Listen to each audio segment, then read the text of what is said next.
राधे राधे, हरे कृष्णा। आप सभी का दिन शुभ और मंगलमय हो। आज मार्गशीर्ष मास के कृष्ण पक्ष की षष्ठी तिथि है, जो कि शाम 5:03 तक रहेगी और बाद में सप्तमी तिथि प्रारंभ हो जाएगी। और आज है मार्गशीर्ष मास का छठा दिन। और मार्गशीर्ष मास के हर गुरुवार को माँ लक्ष्मी जी की पूजा का विधान है। जो भक्त सच्चे मन से इस दिन माँ लक्ष्मी जी की पूजा करके कथा का श्रवण करता है, उनके घर में कभी धन की कमी नहीं रहती।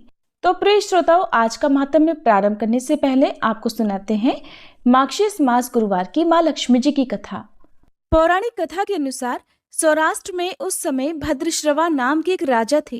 वे बड़े पराक्रमी राजा थे। 4 वेद, 6 शास्त्र और 18 पुराणों का उन्हें भली भांति ज्ञान था। उनकी रानी का नाम सुरत चंद्रिका था। रानी दिखने में सुंदर सुलक्षणा थी, पतिव्रता थी। उन दोनों को 7 पुत्र और उसके बाद एक कन्या का वरदान मिला था। कन्या का नाम उन्होंने श्यामबाला रखा। बार महालक्ष्मी जी के मन में आया कि जाकर उस राजा के महल में रहे। इससे राजा को दोगुनी धन दौलत की प्राप्ति हो जाएगी और वह इस धन दौलत से अपनी प्रजा को और भी अधिक सुख दे पाएगा। गरीब के घर अगर लक्ष्मी रहेगी तो वह उसे स्वार्थी की तरह केवल अपने ऊपर ही खर्च करेगा। ये सोचकर श्री महालक्ष्मी जी ने एक बूढ़ी औरत का रूप धारण किया। हाथ में लाठी लेकर लाठी के सहारे रानी के द्वार तक पहुंच गईं। हालांकि उन्होंने बूढ़ी औरत का रूप धारण किया था, लेकिन फिर भी उनके चेहरे पर देवी का सा तेज विद्यमान था। उन्हें देखते ही एक दासी सामने आई। उसने इनका नाम, धाम, कर्म, धर्म सब कुछ पूछ डाला। वृद्ध ब्राह्मणी का रूप धारण करके माँ लक्ष्मी जी कहने लगी, बालिके, मेरा नाम कमला है और मेरे पति का नाम भुवनेश है। हम द्वारिका में रहते हैं। तुम्हारी रानी पिछले जन्म में एक वैश्य की पत्नी थी। वह वैश्य बहुत गरीब था। गरीबी के कारण हर रोज उनके घर में झगड़े हुआ करते थे और उसका पति रोज उसे मारा करता था। इन बातों से तंग आकर एक दिन वह घर छोड़कर चली गई और जंगल में खाली पेट भटकने लगी।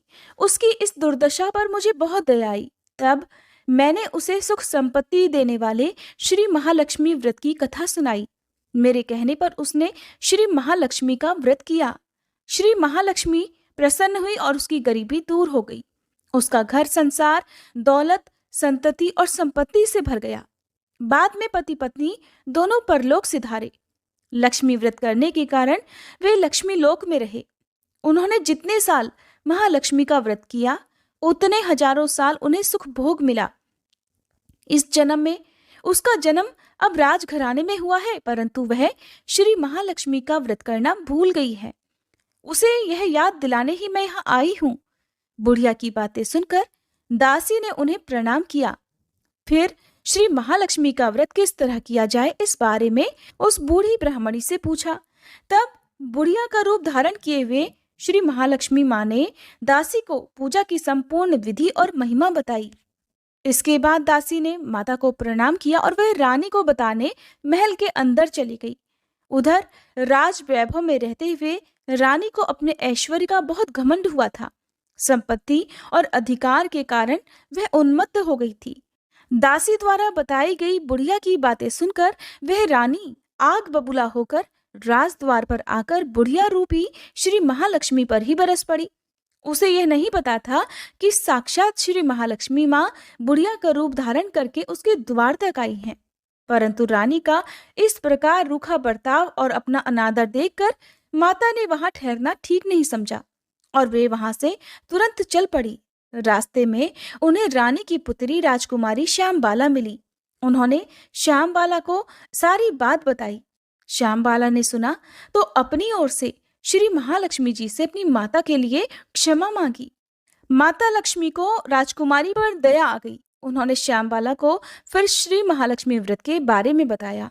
उस दिन मार्गशीर्ष मास का यानी अगहन मास का पहला गुरुवार था। श्यामबाला ने पूरी श्रद्धा और विश्वास से श्री महालक्ष्मी का व्रत रखा। फलस्वरूप राजा सिद्धेश्वर के सुपुत्र राजकुमार मालाधर से उसका विवाह हो गया। वह धन, दौलत, ऐश्वर्य और वैभव से माला माल हो गई।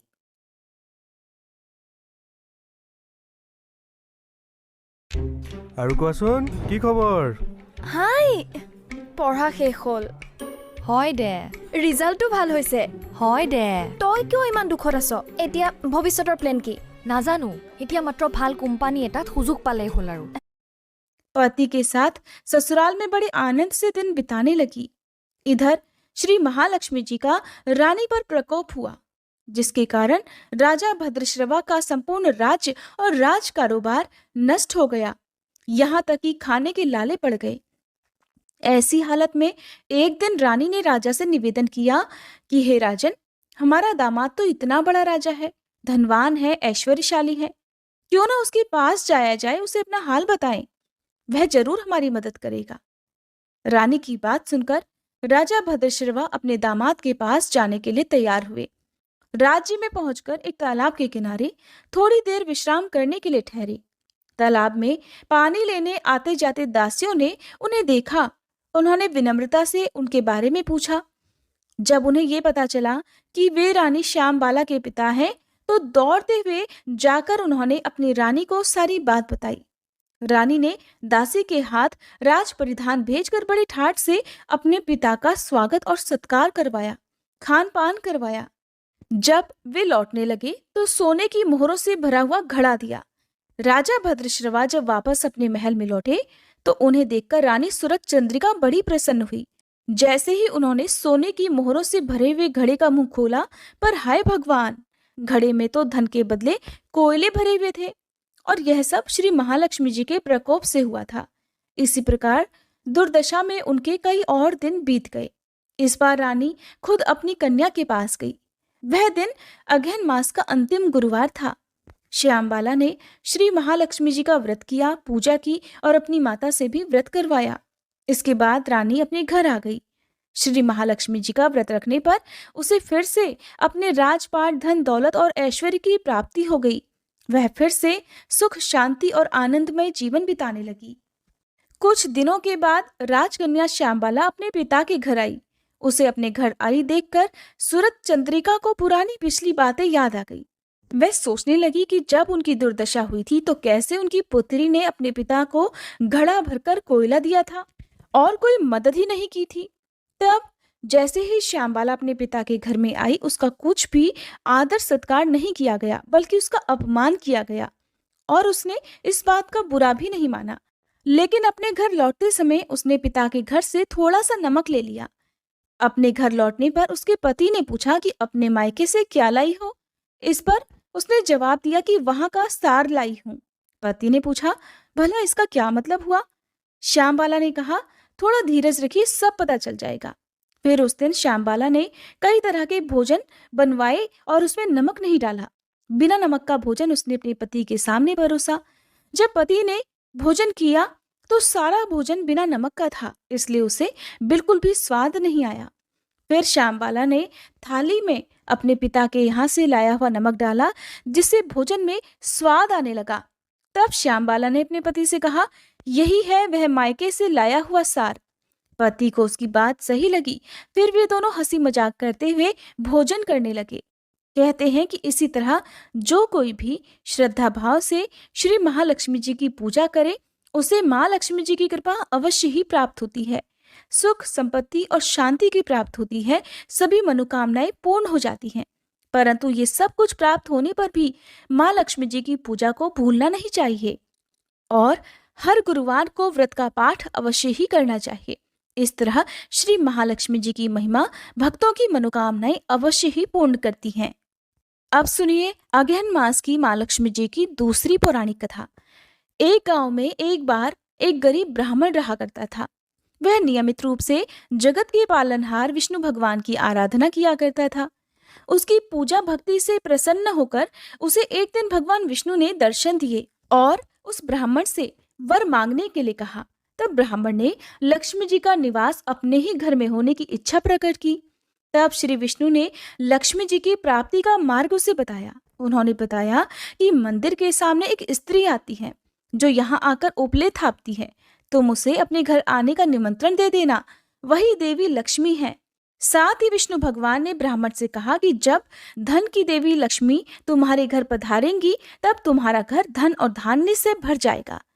ऐसा कहकर श्री विष्णु जी अंतर्ध्यान हो गए अगले दिन वह ब्राह्मण सुबह ही मंदिर के सामने जाकर बैठ गया। लक्ष्मी जी उपले थापने के लिए आई तो ब्राह्मण ने उनसे अपने घर आने का निवेदन किया। ब्राह्मण की बात सुनकर लक्ष्मी जी समझ गई कि यह सब विष्णु जी के कहने पर ही हुआ है। तब लक्ष्मी जी ने ब्राह्मण से कहा कि मैं तुम्हारे घर चलूंगी, लेकिन इसके पहले तुम्हें महालक्ष्मी व्रत करना होगा। तुम मार्गशीर्ष महीने के हर गुरुवार को मेरा व्रत और पूजन सच्चे मन से करके व्रत की कथा अवश्य ही पढ़ना और सुनना, तब मैं तुम्हारे सारे मनोरथ पूर्ण अवश्य करूंगी। तब ब्राह्मण ने देवी के कहे अनुसार मार्गशीर्ष मास के गुरुवार को व्रत और पूजन किया और देवी को उत्तर दिशा की तरफ मुंह करके पुकारा, जिसके बाद माँ लक्ष्मी जी ने उस ब्राह्मण के घर में धन धान और सुख संपत्ति के भंडार भर दिए। इस प्रकार मार्गशीर्ष मास के गुरुवार के व्रत के प्रभाव से वह ब्राह्मण अंत समय में बैकुंठ लोक को गया। प्रेम से बोलिए लक्ष्मी माता की जय। अब सुनिए मार्गशीर्ष मास महात्म्य का छठा अध्याय।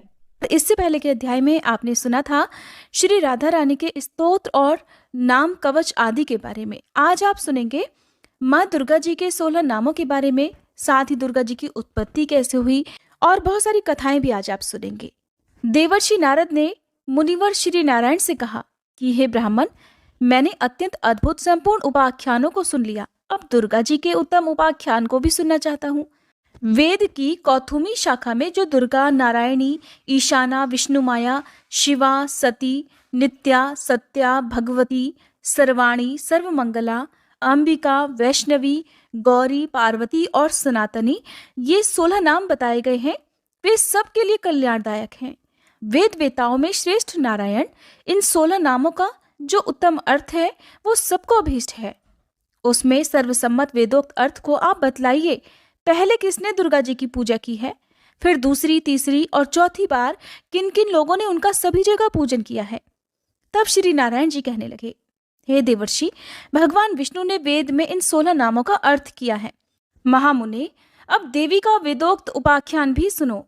पहल परमात्मा श्री कृष्ण ने सृष्टि के आदिकाल में गोलोकवर्ती वृंदावन के रास मंडल में देवी की पूजा की थी। दूसरी बार मधु और कैटभ से भय प्राप्त होने पर ब्रह्मा जी ने उनकी पूजा की। तीसरी बार त्रिपुरारी महादेव ने त्रिपुर से प्रेरित होकर देवी का पूजन किया था। चौथी बार पहले दुर्वासा के शाप से राज्य लक्ष्मी से भ्रष्ट हुए देवराज इंद्र ने भक्ति भाव के साथ देवी भगवती सती की आराधना की थी। तब से मुनींद्रों, सिद्धेंद्रों, देवताओं और श्रेष्ठ महर्षियों द्वारा संपूर्ण विश्व में सब ओर सदा देवी की पूजा होने लगी। हे मुने, पूर्व काल में संपूर्ण देवताओं के तेज पुंज से देवी प्रकट हुई थी। उस समय सब देवताओं ने अस्त्र शस्त्र और आभूषण दिए थे। उन्हीं दुर्गा देवी ने दुर्ग आदि दैत्यों का वध किया था और फिर देवताओं को अभीष्ट वरदान के साथ उनका राज्य वापस लौटाया था। दूसरे कल्प में महात्मा राजा सुरथ ने, जो कि मेधस ऋषि के शिष्य थे, सरिता के तट पर मिट्टी की मूर्ति में देवी की पूजा की थी। उन्होंने वेदोक्त 16 उपचार अर्पित करके विधिवत पूजन और ध्यान के बाद कवच धारण किया था और फिर परिहार नामक स्तुति करके अभीष्ट वरदान प्राप्त किया। इसी तरह उस सरिता के तट पर उसी मृणमयी मूर्ति में एक वैश्य ने भी देवी की पूजा करके मोक्ष को प्राप्त किया था। राजा और वैश्य ने अपनी आंखों से आंसू बहाते हुए दोनों हाथ जोड़कर देवी की स्तुति की।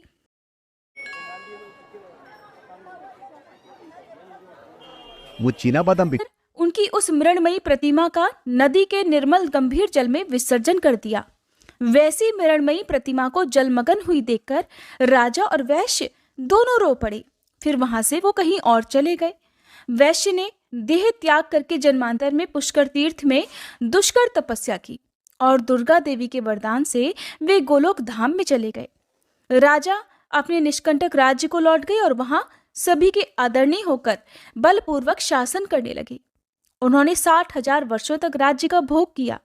फिर अपनी पत्नी और राज्य का भार अपने पुत्र को सौंपकर वे काल योग से पुष्कर में तपस्या करके दूसरे जन्म में सावर्णी मनु हुए। हे वत्स, हे मुनिश्रेष्ठ, इस प्रकार मैंने आगमों के अनुसार दुर्गोपाख्यान का संक्षेप से वर्णन कर दिया। अब तुम और क्या सुनना चाहते हो? फिर देवर्षि नारद के पूछने पर भगवान नारायण ने तारा की कथा कही और चैत्र तनय राजा अधिरथ से राजा सुरथ की उत्पत्ति का प्रसंग भी सुनाया। देवर्षि नारद के प्रश्न का उत्तर देते हुए भगवान नारायण बोले कि ध्रुव के पौत्र और उत्कल के पुत्र बलवान नंदी स्वयंभू मनु के वंश में सत्यवादी और जितेंद्रीय राजा थे। उन्होंने 100 अक्षौहिणी सेना साथ लेकर महामती सुरत के राज्य को चारों ओर से घेर लिया। नारद, दोनों पक्षों में पूरे 1 वर्ष तक लगातार युद्ध होता रहा। अंत में चिरंजीवी वैष्णव नरेश नंदी ने सुरत पर विजय प्राप्त कर ली। नंदी ने उन्हें राज्य से बाहर कर दिया। इस तरह भयभीत राजा सुरत रात में अकेले घोड़े पर सवार होकर घने वन में चले गए। वहां भद्रा नदी के तट पर उनकी एक वैश्य से भेंट हुई। मुने उन दोनों ने परस्पर बंधु भाव की स्थापना की। वे दोनों मित्र हो गए, उनमें बड़ा प्रेम हो गया। राजा वैश्य के साथ मेधस के आश्रम पर गए। भारत में सत्पुरुषों के लिए जो दुष्कर पूर्ण क्षेत्र है, उस पुष्कर में जाकर राजा ने उन महातेजस्वी मुनि का दर्शन किया। मेधस जी अपने शिष्यों को परम दुर्लभ ब्रह्म तत्व का उपदेश दे रहे थे। राजा और वैश्य ने भी मस्तक झुकाकर उन मुनि श्रेष्ठ को प्रणाम किया। मुनि ने उन दोनों अतिथियों का आदर किया और उन्हें आशीर्वाद दिया। फिर अलग अलग उन दोनों का कुशल मंगल, जाति और नाम पूछा। राजा सुरत ने उन मुनीश्वर को बारी बारी से उनके प्रश्नों का उत्तर दिया। राजा सुरत बोले, हे ब्राह्मण, मैं राजा सुरत हूँ और मेरा जन्म चैत्र वंश में हुआ है। इस समय बलवान राजा नंदी ने मुझे अपने राज्य से निकाल दिया है। अब मैं कौन सा उपाय करूं, किस प्रकार पुनः अपने राज्य पर अपना अधिकार प्राप्त कर सकूं? हे मुनिवर, आप ये बताइए।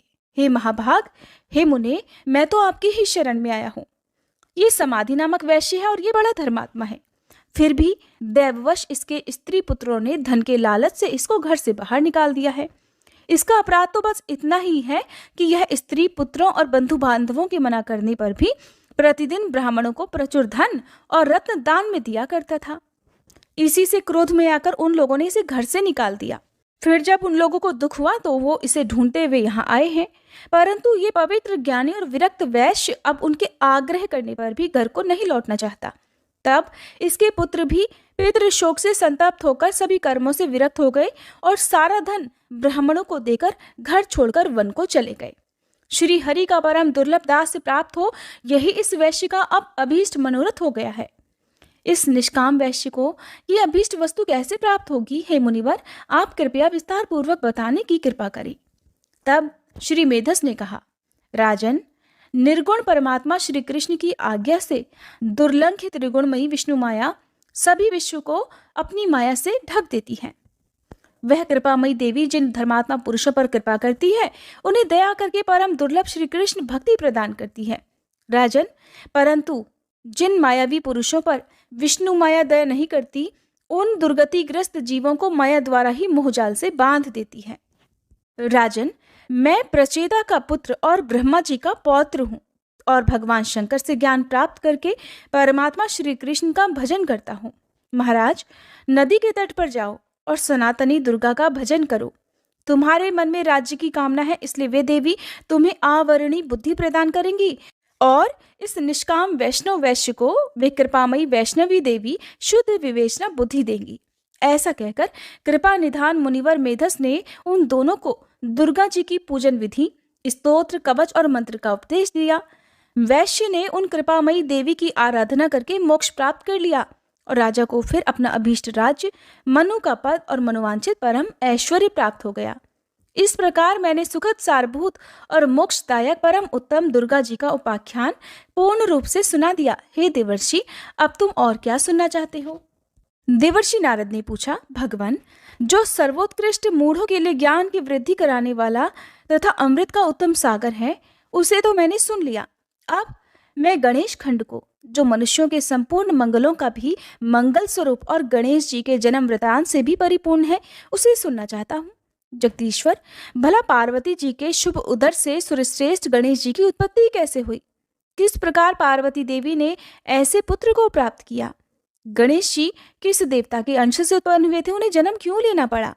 वे अयोनिज थे, अर्थात खुद ही प्रकट हुए थे, या किसी योनि से उत्पन्न हुए थे? उनका ब्रह्म तेज कैसा था? उनमें कितना पराक्रम था? उनकी तपस्या कैसी थी? वे कितने ज्ञानी थे और उनका यश कितना निर्मल था? जगदीश्वर नारायण, शंभु और ब्रह्मा के रहते हुए संपूर्ण विश्व में सबसे पहले उनकी ही पूजा क्यों होती है? वे हाथी के मुख वाले एकदंत और विशाल तोंद वाले कैसे हो गए? महाभाग, पुराणों में उनके रहस्यमय जन्म वृतांत का वर्णन किया गया है। कृपया आप उस परम मनोहर और अत्यंत विस्तृत चरित्र को पूर्ण रूप से कहिए, क्योंकि उसे सुनने के लिए मुझे परम कौतूहल हो रहा है। तब श्री नारायण कहने लगे, नारद, मैं उस परम अद्भुत रहस्य का वर्णन करता हूँ, सुनो। वह पाप संताप का हरण करने वाला, संपूर्ण विघ्नों का नाश करने वाला, सभी तरह के मंगलों को देने वाला, सार रूप और सभी पापों का नाश करने वाला है। दैत्यों द्वारा पीड़ित हुए देवताओं की तेजो राशि से उत्पन्न हुई देवी ने दैत्य समुदाय का संहार कर डाला था। फिर वे दक्ष की कन्या होकर प्रकट हुई थी। उस समय उन देवी का नाम सती था। उन्होंने अपने स्वामी अर्थात शिव जी की निंदा होने के कारण योग धारणा द्वारा अपने शरीर का परित्याग कर दिया था और फिर शैलराज की परमप्रिय पत्नी मैना के पेट से जन्म लिया। पर्वतराज ने उन पार्वती जी का विवाह शंकर जी के साथ कर दिया। तब महादेव जी उन्हें अपने साथ लेकर निर्जन वन में चले गए। वहां बहुत लंबे समय तक शंकर जी पार्वती जी का विहार चलता रहा।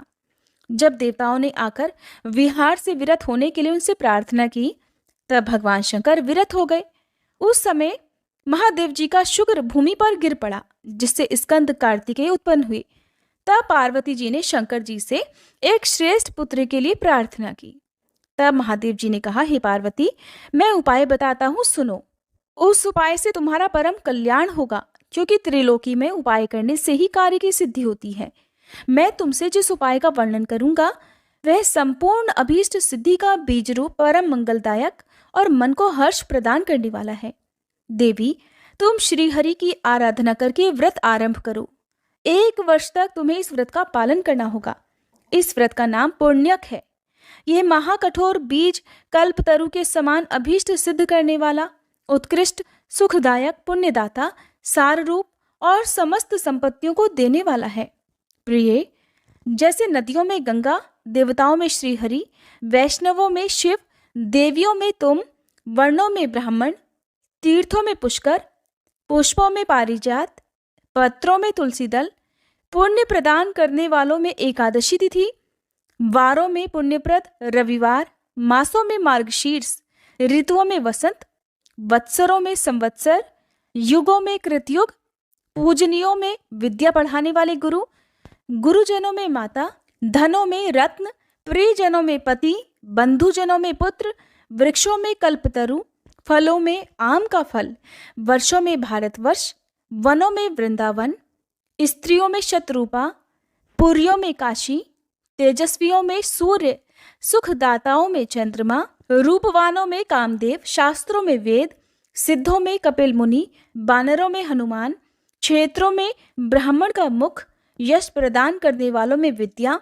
और मनोहारिणी कविता, व्यापक वस्तुओं में आकाश, शरीर के अंगों में नेत्र, विभवों में हरि कथा, सुखों में हरि का ध्यान, स्पर्शों में पुत्र का स्पर्श, हिंसकों में दुष्ट, पापों में झूठ बोलना, तपस्वियों में ब्रह्मा, भक्ष्य वस्तुओं में अमृत, अन्नों में धान, पवित्र करने वालों में जल, शुद्ध पदार्थों में अग्नि, तेजस वस्तुओं में स्वर्ण, मीठे पदार्थों में प्रिय भाषण, पक्षियों में गरुड़, हाथियों में देवराज इंद्र का वाहन ऐरावत, योगियों में कुमार अर्थात सनत कुमार आदि, देवर्षियों में नारद, गंधर्वों में चित्ररथ, बुद्धिमानों में बृहस्पति, श्रेष्ठ कवियों में शुक्राचार्य जी, काव्यों में पुराण, सोतों में समुद्र, क्षमाशीलों में पृथ्वी, लाभों में मुक्ति, संपत्तियों में हरि भक्ति, पवित्रों में वैष्णव, वर्णों में ओंकार, मंत्रों में विष्णु मंत्र,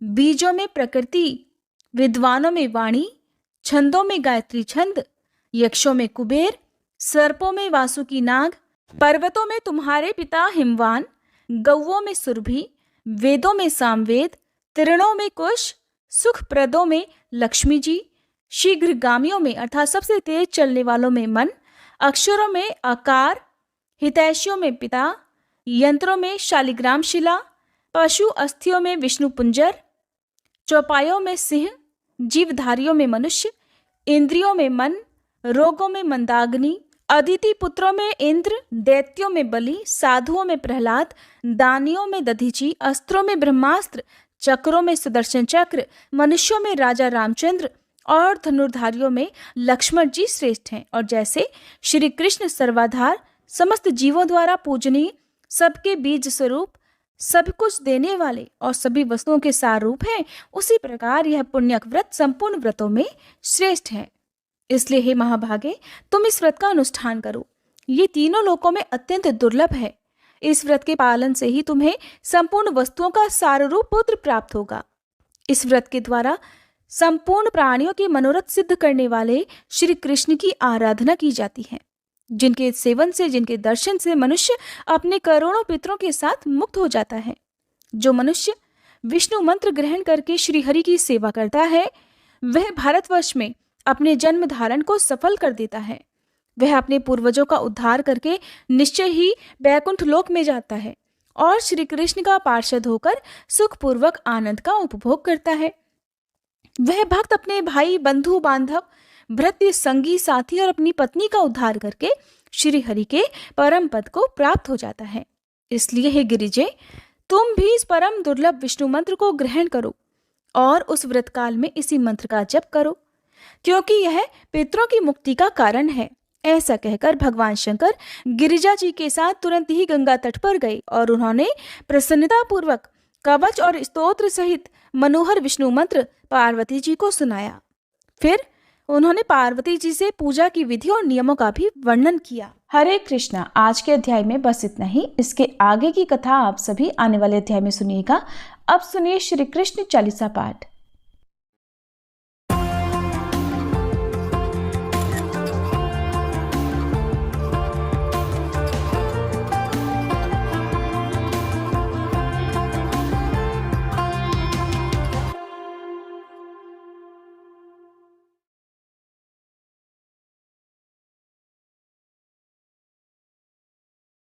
बंशी शोभित कर मधुर, नील जलद तन श्याम, अरुण अधर जनु बिंबा फल, नयन कमल अभिराम, पूर्ण इंद्र अरविंद मुख, पीतांबर शुभ साज, जय मन मोहन मदन छवि, कृष्ण चंद्र महाराज। जय यदुनंदन जय जगवंदन, जय वसुदेव देवकी नंदन, जय यशोदासुत नंद दुलारे, जय प्रभु भक्तन के धृग तारे, जय नट नागर नाग नथैया, कृष्ण कन्हैया धेनु चरैया, पुनि नख पर प्रभु गिरिवर धारो, आओ दीनन कष्ट निवारो, वंशी मधुर अधर धरि तेरी, होवे पूर्ण मनोरथ मेरो, आओ हरि पुनि माखन चाखो, आज लाज भारत की राखो, गोल कपोल चिबुक अरुणारे, मृदु मुस्कान मोहिनी डारे, रंजित राजीव नयन विशाला, मोर मुकुट वैजंती माला, कुंडल श्रवण पीत पट आछे, कटी किंकणी काछन काछे, नील जलज सुंदर तन सोहे, छवि लखि सुर नर मुनि मन मोहे, मस्तक तिलक अलक घुंघराले, आओ कृष्ण बांसुरी वाले, करी पय पान पूत नहीं तार्यो, अका बका कागा सुर मार्यो, मधुवन जलत अग्नि जब ज्वाला, भय शीतल लखित ही नंद लाला, सुरपति जब ब्रज चढ़ियो रिसाई, मसूर धार वारी वर्षाई, लगत लगत ब्रज चहन बहायो, गोवर्धन नख धारी बचायो, लखिय सुदा मन भ्रम अधिकाई, मुख मह 14 भुवन दिखाई, दुष्ट कंस अति उधम मचायो, कोटि कमल जब फूल मंगायो, नाथी काली यही तब तुम लीन्हे, चरण चिन्ह दे निर्भय कीन्हे, करी गोपिन संग रास विलासा, सबकी पूरन करी अभिलाषा।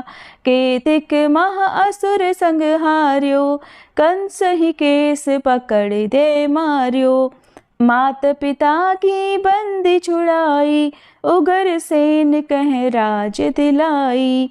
मही से मृतक छह सुत लायो, मातु देव की शोक मिटायो। भौमासुर मुर दैत्य संहारो, लाए षटदश सहस कुमारो। दे भी नहीं तृण चीर संहारा, जरा सिंधु राक्षस कह मारा। असुर बकासुर आदिक मार्यो, भक्तन के तब कष्ट निवार्यो। दीन सुदामा के दुख टार्यो, तंदुल 3 मूठ मुख डार्यो। प्रेम के साग विदुर घर मांगे, दुर्योधन के मेवा त्यागे। लखी प्रेम की महिमा भारी, ऐसे श्याम दीन हितकारी। भारत के पारथ रथ हाके, लिए चक्र कर नहीं बल ताके।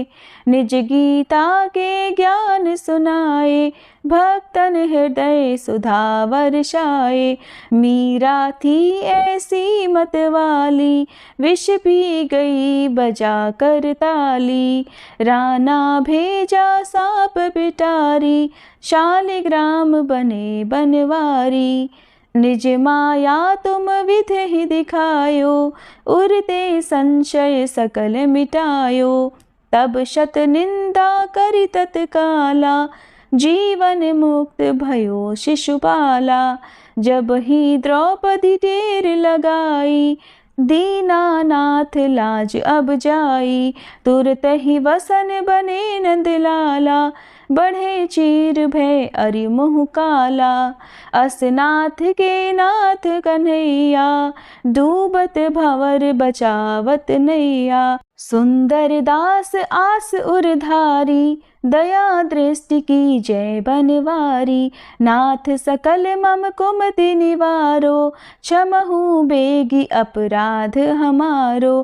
खोलो पट अब दर्शन दीजे, बोलो कृष्ण कन्हैया की जय। बोलो कृष्ण कन्हैया की जय, बोलो कृष्ण कन्हैया की जय।